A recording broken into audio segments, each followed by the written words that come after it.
There are many restaurants in my neighborhood. Chinese, Korean, even French, but I would like to introduce Chinese and Korean restaurant. First, Chinese restaurant called Hong Kong Diner. I usually go there with family during weekend.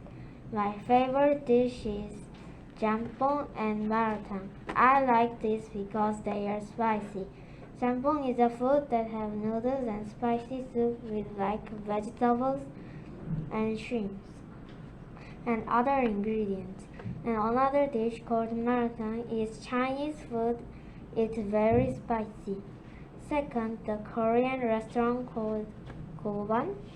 I eat rice, kimchi jjigae, and ramen. Usually I go there with friends after school.